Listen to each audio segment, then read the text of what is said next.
اور اسی طرح جس طرح بر صغیر میں کشمیر کا معاملہ ہے، تو یہ ایک ہمیشہ سے یہ لوگ کہتے رہے ہیں کہ جو بڑے ایشوز ہیں ان کو ریزالو کرنے کی ضرورت ہے، کہ جی آپ پیس اینڈ سیکورٹی کو انشور کریں so that you can focus on development and other things. تو اس تناظر میں میرا خیال میں صدر ٹرمپ کی جو ایک اوور آل پالیسی ہے، جو اپروچ ہے، کہ وہ یہ کہہ رہے ہیں کہ جی ہم نے جنگوں کو ختم کرنا ہے، اور جو بے جا جو لوگ مارے جا رہے ہیں ان کانفلکٹس میں، اس کو ہم ختم کرنا چاہتے ہیں، ہم پیس لانا چاہتے ہیں۔ سو ایک this is a right approach I would say, اور اسی کے تناظر میں جس طرح آپ نے دیکھا کہ انہوں نے ایک رول بھی پلے کیا as a facilitator to bring about on India's request to have the ceasefire, which we have welcomed, which the international community has welcomed، کہ جی یہ ایک important تھا in order to not to let the situation escalate further. It was very significant what he did, and his comments about Kashmir and US expressing its readiness to play a role, that are also very welcome. آپ نے بھارت کی approach کی ذکر کیا، تو وہ تو آپ کے سامنے آ گیا کہ یہ ایک ایسا ملک ہے، کیونکہ آپ نے بہت، میں سن رہا تھا جو آپ بیک گراؤنڈ دے رہی تھیں، کہ انٹرنیشنل لا اور جسٹس اور آپ یہ وہ باتیں کر رہی تھیں، جو کہ اگر آپ بھارت کی اپروچ دیکھیں میرا خیال میں پچھلے کئی سالوں سے، وہ ان تمام چیزوں کے اپوزٹ ڈائریکشن میں ہے۔ اب انٹرنیشنل لا کی وائلیشن ایک ہر سٹیپ پہ یہ کرتے ہیں، کبھی کشمیر کی ریزولوشنز کو ماننے سے انکار کرتے ہیں، کبھی 5 اگست 2019 کو جو انہوں نے سٹیپس لیے again in violation of international law, 370 article 370 35A والا جی، all of that. So it's a clear violation of their own laws, of international law.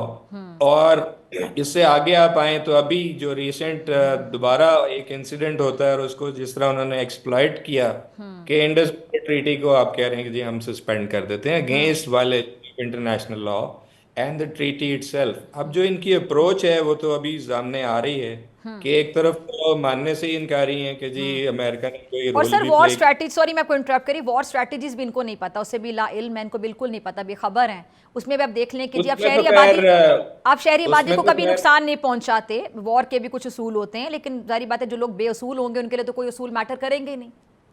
اس میں تو خیر جو ان کی سبکی جو میدان جنگ میں ہوئی وہ تو خیر پوری دنیا نے دیکھ لیا، اور ایگزیکٹلی جس گونڈے طریقے سے جو یہ پورا انہوں نے آپریشن کیا، اور خود بتا رہے ہیں کہ جی ہم نے سویلین ٹارگٹس کو، they were the targets civilian infrastructure, so that is again a violation of international humanitarian لا۔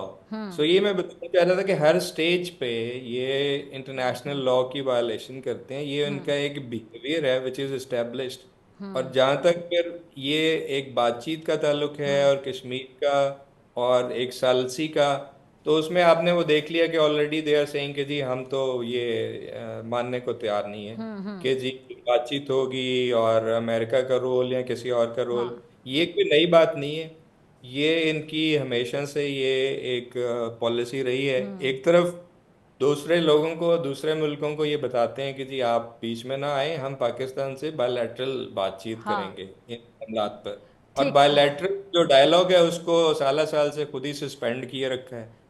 اور جب ایک یہ پوری یہ دس is a established practice in international. اچھا عاصم صاحب مجھے ذرا یہ بتائیے گا، آپ چونکہ وہاں بیٹھے ہیں اور آپ وہاں سے ریئل پکچر دیکھ کر ہمیں بتا سکتے ہیں، اور یہ کیمرے کی آنکھ سے لوگ آپ کو دیکھ بھی رہے ہیں، سن بھی رہے ہیں، تو میں آپ کی موجودگی کا فائدہ اٹھاتے ہوئے یہ جاننا چاہوں گی کہ مسئلہ کشمیر اس پوری سچویشن میں زیادہ ہائی لائٹ ہو گیا اگر دیکھا جائے، اور ٹرمپ صاحب کا میڈیٹر کی پیشکش کرنا یہ چھوٹی بات نہیں ہے، کیونکہ سپر پاور ہے امریکہ اور وہاں کے جو صدر ہیں ان کا یہ پیشکش کر دینا یہ بڑی بات ہے۔ گو کہ مجھے تو اس سے خاص امید نہیں ہے، پیشکش کر دینا، کئی بار آپ جو اچھا لیڈر ہوتا ہے وہ دیکھتا ہے کہ کس طرف ایک ٹیمپریچر رائز ہو رہا ہے، تو وہ کیا کرتا ہے کہ جی وہ جہاں پہ لوگوں کی زیادہ سمپتھی ہوتی ہے یا جہاں پہ عوام میں آپ کی مقبولیت بڑھ سکتی ہے، پاپولیرٹی گراف بڑھ سکتا ہے، تو آپ اس طرح کی رائے دے دیتے ہیں۔ ٹرمپ صاحب کی اگر ہم ماضی کو بھی دیکھیں تو رشیا اور آپ کو یاد ہوگا یوکرین کا جو معاملہ تھا تو انہوں نے کہا تھا 24 گھنٹے میں یہ ختم ہو سکتا ہے معاملہ، لیکن اس کے بعد آپ دیکھ لیں کہ یوکرین سے جب صدر وہاں گئے تو ان کے ساتھ ان کا جو ایک بڑا عجیب سا بیہیویئر تھا وہ بھی آپ کے سامنے ہے۔ تو آپ کو لگتا ہے کہ جو کشمیر کے حوالے سے انہوں نے اسٹیٹمنٹ دی ہے کسی حد تک سنجیدہ ہو سکتی ہے، یہ صرف ہم ایک سفارتی سطح پہ کہہ دیں کہ ایک اسٹیٹمنٹ ہے؟ اور جو سر یہ یو این کی ریزولوشنز ہیں ان کا کیا پھر اسٹیٹس ہوگا؟ اس میں پاکستان اس سچویشن کا فائدہ کیسے اٹھا سکتا ہے؟ ٹو بی ویری آنیسٹ میں بڑا سمپل سا لفظ استعمال کروں گی، ہم اس سچویشن کو کیش کیسے کروا سکتے ہیں؟ دیکھیں I don't think it is for us to speculate کہ جی کیا انٹینشنز ہیں but the intentions were clear I mean he was trying to promote peace and he also referred to a conflict which is there which is actually impacting negatively relations between India and Pakistan. سو اور یہ بات سمجھنے کی ضرورت یہ ہے کہ یہ صرف صدر ٹرمپ نے یہ بات نہیں کی کہ بات چیت ہونی چاہیے اور جو آؤٹ اسٹینڈنگ ایشوز ہیں دونوں ملکوں کے درمیان وہ ریزالو ہونے چاہیے، ڈپلومیسی اینڈ ڈائلاگ. یہ جتنے تمام ممالک، سعودی عربیہ کی اسٹیٹمنٹ دیکھ لیں آپ، قطر کی دیکھ لیں، یو اے ای کی دیکھ لیں، ترکی، چین، رشیا، ایون اقوام متحدہ کے سیکرٹری جنرل، ہر ایک نے یہ بات کی ہے. تو یہ چیز ابھر کر سامنے آئی ہے. ٹھیک ہے. آئی تھنک یہ اس چیز کی عکاسی کرتی ہے، یہ اس چیز کی ریکگنیشن ہے کہ یہ جو معاملات پاکستان اور بھارت کے درمیان ہر چند سالوں کے بعد دوبارہ ابھر کے سامنے آتے ہیں، کشیدگی ہوتی ہے اور ایسی صورتحال ڈیولپ ہو جاتی ہے، اس کے پیچھے تو جموں کشمیر کا معاملہ ہے. وہ جب تک آپ حل نہیں کریں تو گے عاصم صاحب تب آپ کو حل کے لیے کتنی امیدیں ہیں، کتنی ایکسپیکٹیشنز ہیں؟ آپ کو لگتا ہے کہ بھی حل کی طرف معاملہ جائے گا یا پھر یہ بھی سالوں لٹکا رہے گا، صرف ایک سفارتی سطح پر بیانات کی حد تک رہ جائے گا، اس کی نظر ہو جائے گا، آگے کچھ نہیں ہوگا practically?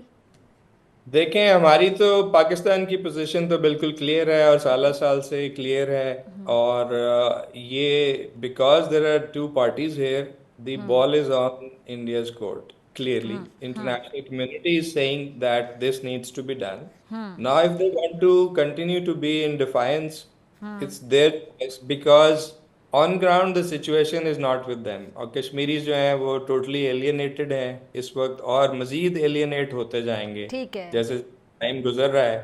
So it is high time that there is this dialogue which should be renewed and the focus should be on Kashmir and to see how can. اور important چیز یہ ہے کہ یہ نہیں ہے کہ جی کوئی کہہ دے گا کہ جی کشمیر کا معاملہ اس طرح حل ہونا ہے یا اس طرح حل ہونا ہے.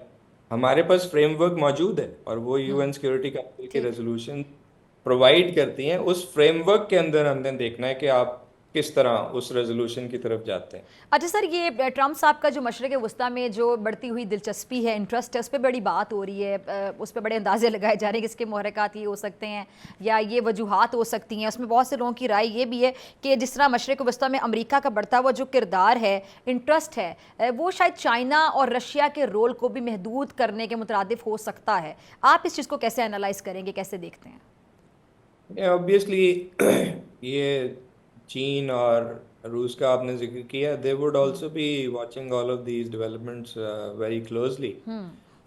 لیکن جہاں تک یہ تعلق ہے کہ any efforts I would say، چاہے وہ مشرق وسطیٰ کے تناظر میں ہو، یورپ کے تناظر میں ہو یا ساؤتھ ایشیا کے تناظر میں ہو، جو کہ کانفلکٹ کو ایڈریس کریں، پیس کو ریسٹور کریں اور جنرل پراسپیرٹی اور ڈیولپمنٹ کی بات کریں، کوآپریشن کی بات کریں، اور پرانے جو ایک فکسڈ کلیشیڈ قسم کے جو آئیڈیاز ہیں اور جو پالیسیز ہیں اس سے ہٹ کر کوآپریشن کی بات کریں.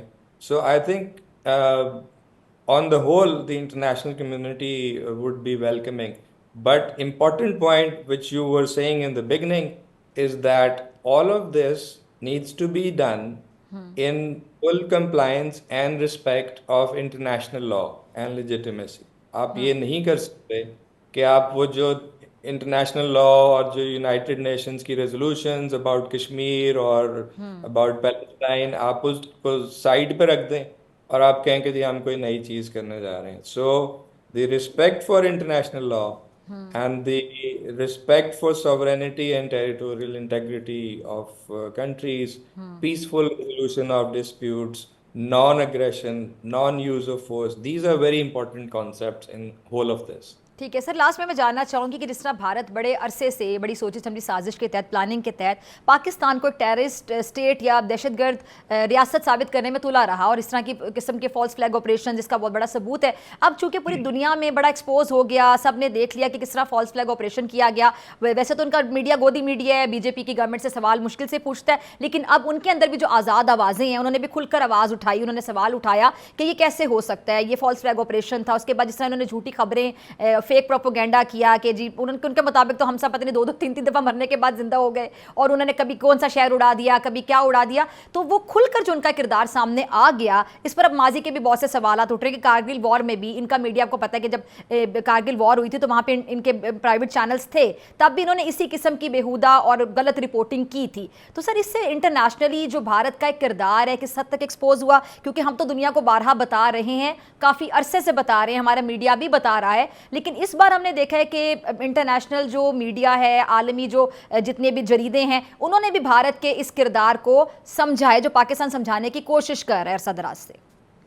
دیکھیں یہ چیزیں تو بالکل کھل کر سامنے آتی جا رہی ہیں، اور جیسے یہ اس قسم کے انسیڈنٹس ہوں گے اور جس طریقے سے، جس بھونڈے طریقے سے یہ ساری جو کیمپین ہے ڈس انفارمیشن کی، اور which is not backed by any facts, so چاہے وہ اس انسیڈنٹ سے ریلیٹڈ ہو، چاہے وہ جو کچھ جب یہ کانفلکٹ چل رہا تھا اور 6 تاریخ سے لے کے 10 تاریخ کے بیچ میں جو کچھ ہوا، اور جس طریقے اس کو تو ابھی آپ گلوبل مین اسٹریم انٹرنیشنل میڈیا اٹھا لیں، اکانومسٹ سے لے کے اور اینالسٹ ساروں نے اس کے so that is very much expose. اور یہ جو ایون یہ جو انسیڈنٹ ہے جس کے اوپر ایک طرف تو آپ 10 منٹ کے اندر اندر ایک ملک کے اوپر الزامات کی بچھاڑ کر دیتے ہیں اور ساتھ بتا رہے ہیں کہ جی یہ انوالوڈ ہیں، اور دوسری طرف ابھی پرسوں ان کے اسپوکس پرسن سے سوال پوچھا گیا، اٹ واز آن میڈیا، کہ کیا ہے اس کا اسٹیٹس، تو وہ کہہ رہے ہیں کہ جی ابھی انویسٹیگیشن از آن گوئنگ. سو 4 ہفتے پہلے لوگوں کو بتا رہے تھے کہ جی اور انویسٹیگیشن سے پہلے آپ اتنے یقین کے ساتھ آپ الزام لگا رہے ہیں ایک ملک کے اوپر. So this is all, I mean, it's clear that it has exposed them. جہاں تک terrorism کا تعلق ہے, we have fully briefed our friends in the international community, also in the UN, کہ یہ جو رونا روتے ہیں، جو victim play کرتے ہیں اپنے آپ، یہ دنیا کے سب سے بڑے اسپانسر آف ٹیرر. ٹھیک ہے آسم صاحب، میں لاسٹ میں جاننا چاہوں گی سنتاس جو معاہدہ ہے اس کے حوالے سے ہمارے اقدامات اور آگے کی اسٹریٹجی حکمت عملی کیا ہوگی؟ اس میں obviously ہماری ایکسپیکٹیشن تو یہی ہے کہ یہ جو بھی بات چیت جب شروع ہوگی، this will be a key point, and we would want کہ یہ جو decision ہے، and this is an unlawful and illegal decision, it is in violation of international law, it is in violation of the treaty itself. World Bank کے president نے خود کہہ دیا کہ یہ اس کی کوئی گنجائش نہیں ہے. تو یہ it has to be reversed. So I'm sure this will be part of the dialogue that we'll have, but we have already raised it. ابھی یہاں اقوام متحدہ میں بھی اور دوسرے جو بھی ریلیونٹ فورمز ہیں اس کے اوپر اس کو ہم ریز کریں گے، اور اس کی جو اس کے کانسیکوینسز ہیں اس کے اوپر بات چیت کریں گے. ٹھیک ہے جی، بہت شکریہ جی. عاصم افتخار احمد صاحب ہمارے ساتھ موجود ہیں، آپ سے ملاقات ہوگی اس شارٹ بریک کے بعد. ویلکم بیک ناظرین. پاکستان کی فضائیہ نے حالیہ پاک بھارت کشیدگی میں اپنی مہارت، دلیری اور جدید حربی صلاحیتوں کا مظاہرہ کرتے ہوئے بھارت کو ایک واضح پیغام دیا کہ وہ نہ صرف اپنی سرحدوں کا دفاع کر سکتی بلکہ دشمن کو مؤثر جواب دینے کی بھرپور صلاحیت بھی رکھتی ہے. اس جنگ میں پاکستان نے 6 بھارتی طیارے تباہ کر کے دنیا کو اپنی فضائی قوت کا عملی مظاہرہ دکھایا. ان کارروائیوں نے بھارت کی فضائی طاقت پر سوالیہ نشان لگا دیا، جبکہ پاکستان کی فضائی حکمت عملی کو عالمی سطح پر سراہا گیا. پاکستان ایئر فورس نے نہ صرف دفاعی طور پر کامیابی حاصل کی بلکہ حملہ آور قوت کو ناکام بنا کر ایک پروفیشنل اور منظم ایئر فورس ہونے کا ثبوت دیا. یہ کارنامہ نہ صرف پاکستان کی عسکری تاریخ کا سنہرا باب ہے بلکہ اس نے پوری قوم کا سر فخر سے بلند کر دیا ہے. پاکستان ایئر فورس کی یہ فتح صرف ہتھیاروں کی جنگ نہیں تھی بلکہ ذہانت، نظم و ضبط اور حب الوطنی کی فتح تھی. دنیا نے تسلیم کر دیا کہ پاکستان کی فضائیہ ایک پیشہ ور، تربیت یافتہ اور جدید صلاحیتوں سے لیس فورس ہے جو ہر چیلنج کا سامنا کرنے کی الحمدللہ مکمل اہلیت رکھتی ہے. اس بارے میں بات کرنے کے لیے میرے ساتھ موجود ہیں ایئر کموڈور ریٹائرڈ خالد چشتی صاحب. بہت شکریہ چشتی صاحب جوائن کرنے کے لیے، وقت دینے کے لیے. چشتی صاحب، یہ آپ کے لیے بھی بڑا ایک ایسا ایک لمحہ ہوگا کہ جس میں آپ کے جو جذبات ہیں، آپ اس کا اظہار کس طرح کرنا چاہیں گے؟ کیونکہ پاکستان ایئر فورس، پاکستان کے جو پائلٹس ہیں وہ دنیا بھر میں ڈسکس ہو رہے ہیں الحمدللہ، اور ساری دنیا ہماری صلاحیتوں کو مان چکی کہ پاکستان کی جو ایئر فورس ہے وہ کتنی سکلڈ ہے اور کتنی مہارت رکھتی ہے، کہ رافیل طیارے جو کہ باقاعدہ جدید ٹیکنالوجی سے بنے ہوئے طیارے، اس میں کوئی دو رائے نہیں ہے، رافیل طیارے ہم نے مار گرائے. تو پوری دنیا میں جو پاکستانی ایئر فورس کا جو سر فخر سے بلند ہوا، پاکستان کا، ہماری قوم کا سر فخر سے بلند ہوا، آپ کیسے محسوس کرتے ہیں اسی ایئر فورس کو آپ نے بھی سرو کیا؟ بہت شکریہ ڈاکٹر فضا آپ کا اور آپ کے چینل کا، مجھے آپ نے انوائٹ کیا اور اتنے اچھے کلمات آپ نے پاک فضائیہ کے بارے میں کہے. اور اس میں کوئی شک نہیں ہے کہ میں ایک پراؤڈ پاکستانی اپنے آپ کو، اور ایئر فورس کا فارمر فائٹر پائلٹ، میرے لیے بہت پراؤڈ مومنٹ ہے کہ پاک فضائیہ نے نہ صرف لوگوں کی توقعات پر پوری اتری ہے پاک فضائیہ، بلکہ مجھے لگتا ہے کہ پاک فضائیہ لوگوں کی توقعات سے بڑھ کر اس نے پرفارم کیا. بیکاز میں انہی بیس وزٹ کر کے آیا تھا، ان پائلٹ سے کچھ ہفتہ پہلے مل کر آیا تھا، میں نے ان پہ ڈاکومنٹری بنائی تھی، میں سارا دن ان کے ساتھ گزارا تھا. اچھا، میرے لیے ایموشنل اٹیچمنٹ زیادہ ہے ان نوجوان بچوں کے ساتھ. مجھے اسپیشل پرمیشن ملی تھی پاک فضائیہ کے سربراہ، کافی دہائیوں سے، چار دہائیوں سے ہم جانتے ہیں ایک دوسرے کو، تو میں نے ریکویسٹ کی تھی اپنے یوٹیوب ڈاکومنٹری، خیر یہ شوق ہے بنانے کا ڈاکومنٹریز اسپیشلی ایئر فورس، تو میں نے ان کے ساتھ پورا دن گزارا تھا. فرسٹ ٹائم ایور یہ مارچ 2022 میں J-10C انڈکٹ ہوئے تھے، اور 3 سال میں تقریباً کسی کو ایسی اجازت نہیں ملی تھی تو جو مجھے دی گئی. تو میں اس سینس میں ریلیٹ کر پا رہا ہوں کہ میں سارا دن ان کے ساتھ پائلٹس کے ساتھ تھا، اور مجھے یقین کرے ظاہر ہے وہم و گمان میں بھی نہیں تھا کہ یہ چند ہفتے بعد یہی فائٹر پائلٹ جو مجھے صرف زبانی کہہ رہے ہیں کہ دشمن کے 1 انچ بھی نہیں اندر آنے دیں گے، ملک کی سرحدوں کا دفاع کریں گے، وہ actually they will be put to test, and not only to test but کہ دے ول سکسیڈ. ماشاءاللہ سے جتنا انہوں نے فخر سے ہمارا سب کا سر بلند کیا ہے. اور آپ نے بالکل صحیح کہا کہ دنیا میں یہ اب ریلیونس گنی جا رہی ہے کہ کہاں یہ ہوا. اور آپ کے ناظرین کے بتاتا چلوں، اکثر کامنٹیٹر یا اینکر یا انالسٹ کہہ رہے ہیں کہ یہ ورلڈ وار کے بعد ہوا، ایسا کبھی.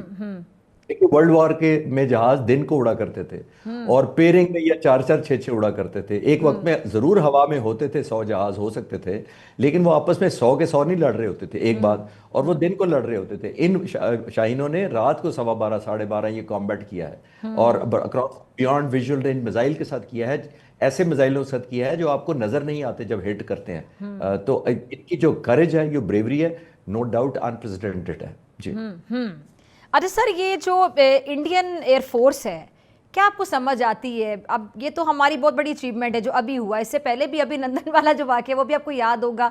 MiG-21 تو ان کے طیارے خراب تھے، ابھی نندن کو بھی ہم نے گرایا تھا، اور اب پھر اس کے بعد انہوں نے لیٹسٹ ٹیکنالوجی کے طیارے لیے. جی رافیل ٹیکنالوجی ہمارے پاس آ رہی، رافیل کا مان بھی ان کا جو بڑا مان تھا، تکبر جو تھا، گردن میں سریا تھا، وہ بھی ٹوٹا. وہ بھی سب نے دیکھا کہ کیسے ان کا بھرم ٹوٹا، کیسے ان کا مان ٹوٹا. ان کی جو پائلٹس کی ٹریننگ ہے، آپ کو نہیں لگتا کہ ٹریننگ میں بھی بہت بڑا مسئلہ ہے؟ کیونکہ پہلے ان کو لگتا تھا کہ شاید MiG-21 جو ہے، جن کو یہ ویڈیو میکنگ فیکٹری بھی کہا جاتا تھا کہ ویڈیوز پروڈیوس کی جاتی ہیں، جو MiG-21 میں بیٹھتا ہے وہ مر جاتا ہے، اور ظاہری بات ہے اس کی جو بیگم ہوتی ہیں وہ بیوہ ہو جاتی ہیں. تو وہ بڑا لائٹر نوٹ پہ بھی اس بات کو کہا جاتا ہے. بہرحال ایک سیریس ڈسکشن ہے اس میں. پھر انہوں نے رافیل کی طرف، انہوں نے رافیل پہ بڑا ان کو مان تھا، لیکن رافیل میں بیٹھ کے بھی ان کے جو پائلٹس ہیں وہ بڑے نکمے ثابت ہوئے. تو اٹ مینس کہ ان کی ٹریننگ میں بھی بہت بڑا مسئلہ ہے. جی ڈاکٹر صاحب، دیکھیے پاک فضائیہ کی ایک لیگسی ہے. Looking back quick into the history, میں ادھر نہیں آپ کو زیادہ دیر وہ رکوں گا. ایئر مارشل اصغر خان، نور خان، آپ دیکھیے جو پہلے مسلمان ہمارے ایئر چیف بنے تھے، انہوں نے ایئر فورس کو ایک سٹینڈرڈ سیٹ کر دیے ویلیوز کے. میں خود جب میں نوجوان افسر تھا تو ایم عالم صاحب کیونکہ انہوں نے شادی نہیں کی تھی، وہ میس میں ہمارے ساتھ ہی کھانا کھاتے تھے، تو ہم 3 ٹائم نہیں تو 2 ٹائم ان کی باتیں سنتے تھے. جتنے انسپریشن، وہ وار سٹوری سناتے تھے، ہمیں ڈانٹتے تھے کہ تمہیں نالج کیوں نہیں ہے ان جہازوں کا. تو یہ لیگسی ہے پوری ہماری زندگی کی. اور میز پر مکے مار کے ڈانٹتے تھے کہ تمہیں یہ چبا جائے گا تمہارا دشمن اگر تم نے یہ پڑھائی نہ کی. اور وہ اچھا ٹھہرے، سوری میں آپ کی بات کاٹ رہی ہوں، سوری میں آپ کو انٹرپٹ کر رہی ہوں. آپ نے ایم عالم صاحب یاد کروا دی، جنہوں نے 1 منٹ سے کم ٹائم میں 5 طیارے مار گرائے تھے، ایک ورلڈ ریکارڈ بنایا تھا، اور ریکارڈ بنایا گیا تھا پاکستان کو بنے ہوئے. تب نقشے پہ آئے ہوئے 2 دہائیاں بھی سر نہیں ہوئی تھیں. ہم 18 سال ہوئے تھے ہمیں پاکستان کو نقشے پر آئے ہوئے 1965 میں. 47 سے 65 اگر کاؤنٹ کیا جائے تو بہت بڑی ہمارے لیے اچیومنٹ تھی تب بھی. اور ظاہری بات ہے تب اتنی زیادہ جدید ٹیکنالوجی والے طیارے بھی نہیں ہوں گے، لیکن وہ ایک اسپرٹ تھی، وہ ایک جذبہ تھا، وہ جہاد کا جذبہ جس سے سرشار ہوتا ہے مسلمان. اچھا میں چاہتی ہوں کہ ایم عالم صاحب کو جو آپ نے ذکر کیا کہ پرسنلی آپ کو بڑا ایکسپیرینس ہے ان کے ساتھ بیٹھنے کا، ڈانٹ کھانے کا، تو ذرا ایم عالم صاحب کی جو زندگی کے حوالے سے کچھ ایسے پہلو جو ناظرین نہیں جانتے، کیونکہ ہم سب ان کے بہت بڑے فین ہیں، ہمارے لیے وہ ہیرو ہیرو ہیں, ہم پڑھتے رہے ہیں ان کو کتابوں میں. تو میں چاہتی ہوں کہ کچھ ایسی باتیں جو آپ نے ذکر چھیڑ دیا نا, تو ناظرین کے لیے جو ایک انفارمیشن ہو وہ اگر آپ شیئر کرنا چاہیں. جی میں ضرور شیئر کروں گا. جی اور جی وہ اس وقت گروپ کیپٹن تھے اور ہم فلائنگ آفیسر جو پہلا رینک ہوتا ہے وہ ٹھیک تھے, ہے. نئے نئے اسکواڈ میں جانا شروع ہوئے.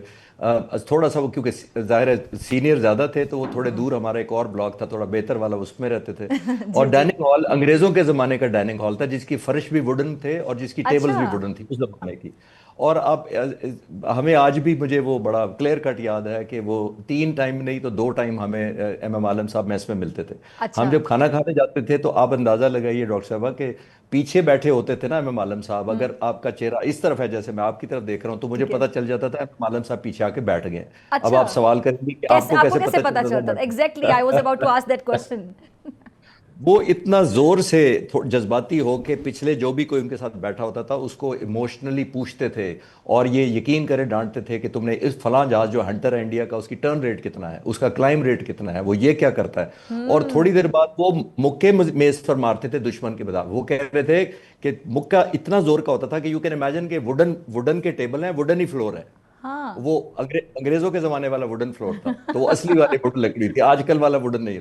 تو ہم سب کو پیچھے پتہ لگتا تھا کہ ایم عالم صاحب اتنی سادہ زندگی گزارتے تھے. 1 تاریخ کو پیدل جاتے تھے پشاور کینٹ میں اور اپنی تنخواہ میں سے ساری کتابیں لیتے تھے اور آ کے کمرے میں کتابوں کا ڈھیر لگا دیتے. ان کے کمرے میں ہم گئے تو ان کے کمرے میں بیڈ نہیں تھا, وہ زمین سے چھت تک ان کی کتابیں ہی کتابیں ہوتی تھی.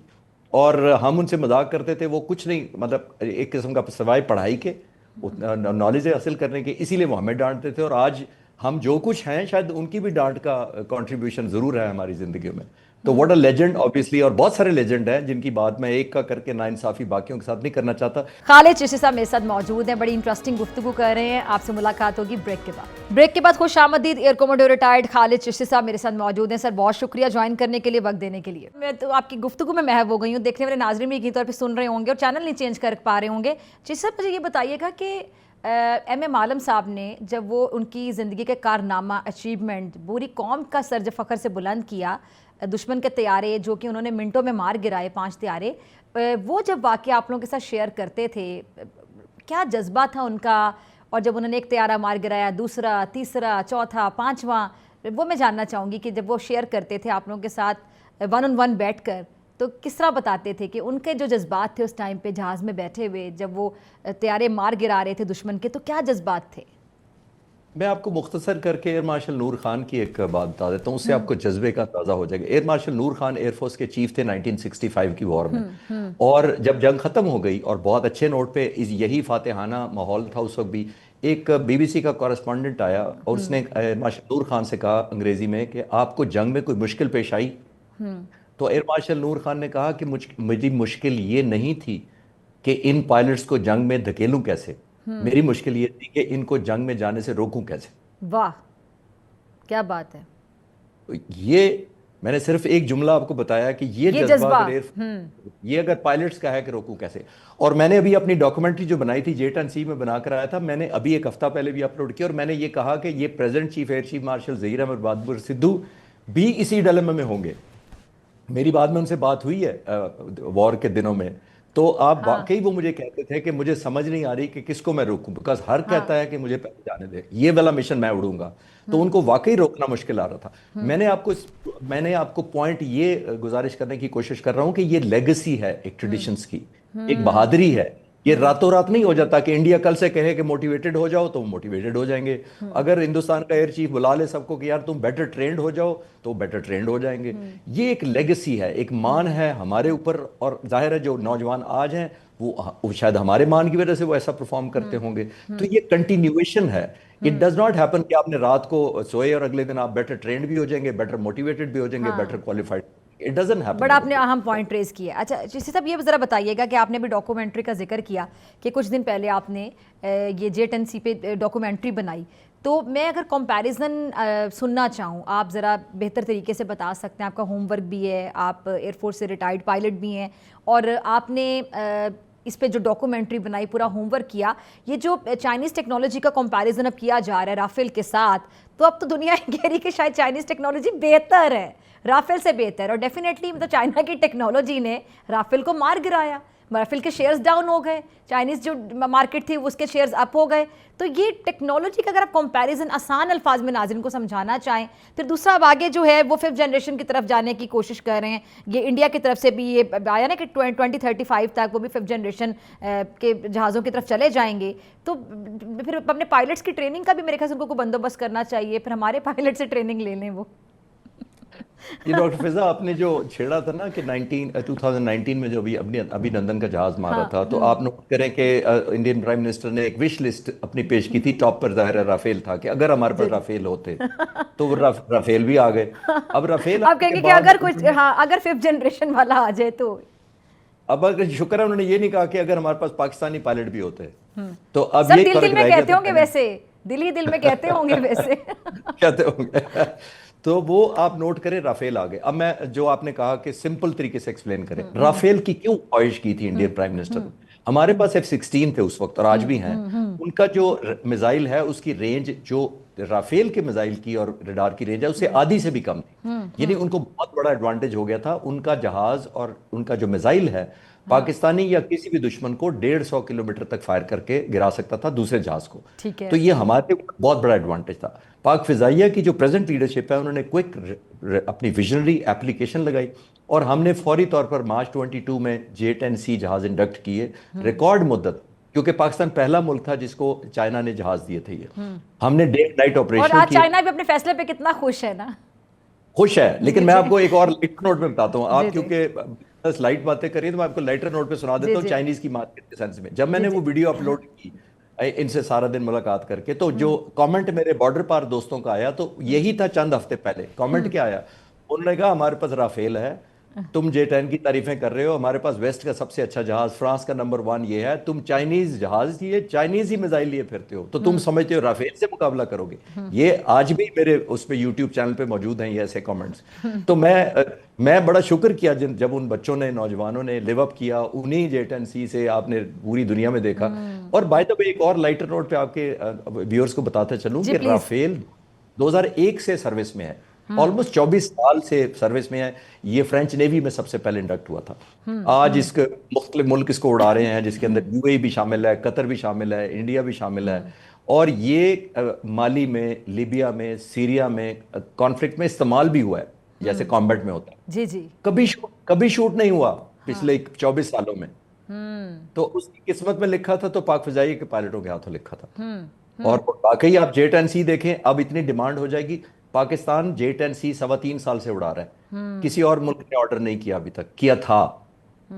اب دیکھیے ہر ملک اب سب کریں گے اسے. اور J-10C کے علاوہ JF-17 تھنڈر کو بھی کریں گے, وہ جو ہمارا جہاز ہے وہ تو ان سے بھی ہم نے شوٹنگ کی ہے. اس پر بھی مجھے تو لگتا ہے وہ وقت بھی قریب ہے کہ جب دنیا بھر میں کوئی بھی جو لیٹسٹ ٹیکنالوجی کا جہاز جب انٹروڈیوس ہو رہا ہوگا تو پاکستانی پائلٹ کو بلایا جائے گا کہ پلیز آپ اس میں بیٹھ جائیں تاکہ یہ بڑا ہٹ ہو جائے اور اس کی مارکیٹ بڑھ جائے.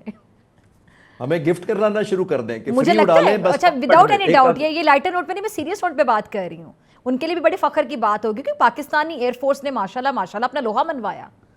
الحمدللہ جی الحمدللہ, اس میں کوئی شک نہیں ہے کہ اب یہ بیٹل ٹیسٹڈ ہو گیا نا. دیکھیے جہاز بنانا ایک چیز ہوتی ہے, کامبیٹ میں اڑانا دوسری چیز ہوتی ہے, اور اس سے مار گرانا تیسری چیز ہوتی ہے. دیکھیے کامبیٹ میں دنیا کے بہت جہاز اڑ لیتے ہیں لیکن ان کے حصے میں شوٹنگ نہیں آتی, ان کے حصے میں کلنگ نہیں آتی, دوسرے جہازوں کی شکار نہیں آتا. تو یہ ایک اور ہے, اور وہ بھی 6-0 جو میں کل شام کو کنفرم کر رہا ہوں کہ 6-0 کنفرم ہے. چھٹا ہمیں ریکیج مل گیا ہے, پومپور ایک جگہ ہے سری نگر کے ایسٹ میں, وہاں سے ہمیں مراج 2000 کا ریکیج بھی کنفرم ہو گیا, چھٹے جہاز کا. میں نے PF سے خود کنفرم ہوا ہے مجھے.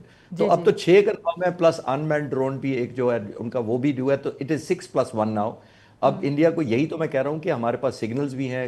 اور آپ کو میں ایک دلچسپ بات بتاتا چلوں, اس دن میں پاک فضائیہ کے ساتھ کانسٹنٹلی ان ٹچ تھا رات کو, جب میں کریڈیبلٹی کے سینس میں. سر سوری ایک منٹ, آپ ہم 5+1 کہہ رہے تھے, اب 6+1 کہہ رہے ہیں نا. جی میں آپ کو اس کی تھوڑی سی کوئک 1 منٹ کی سٹوری سنا دیتا ہوں جو ریئل لائف ہوئی. میں اس دن آپریشن روم سے کنیکٹڈ تھا, پاکستان میں ہائی آفیشلز کے ساتھ کنیکٹڈ تھا, ہائی لیڈرشپ کے ساتھ. مجھے کہا گیا فون پر کہ ہمارے 6+1 ہے, فون پر اس دن کہا گیا 7 تاریخ کی صبح 2:30 بجے. میں نے نوٹ کیا, کوئی اور باتیں کی, میں بند کرنے لگا تو وہی لیڈر جو مجھ سے بات کر رہے تھے انہوں نے کہا نہیں ٹھہر جائیں, 6+1 نہیں 5+1 کر رہے, یہی آپ میڈیا کو بتائیے گا. میں نے کہا کہ ابھی تو آپ 6 کہہ رہے تھے تو ابھی 5 کیوں ہو گئے؟ آپ دیکھیے ہمارے ایتھکس اور morality. مجھے جو ٹاپ لیڈرشپ تھی انہوں نے کہا کہ نہیں، ہم 6 اس وقت کلیم کریں گے ہمارے الیکٹرانکس پائلٹ کے ڈیٹا اور سگنل الیکٹرانک سگنل کے ساتھ کنفرم ہے 6 جہاز، لیکن ہم 6 اس وقت کنفرم کریں گے یا اناؤنس کریں گے جب ہمیں فزیکلی ہندوستان کے اندر گراؤنڈ رکھ کے جو ملبہ گرتا ہے اس کی کنفرمیشن آ جائے گی، تب ہم 6 کلیم کریں گے. تو آپ دیکھیے ہم نے اب کلیم کیا کہ جب زندگی ہم نے جو دونوں طرف سے کنفرم کر لیا کہ تب ہم 6 کل سے کلیم کر رہے ہیں.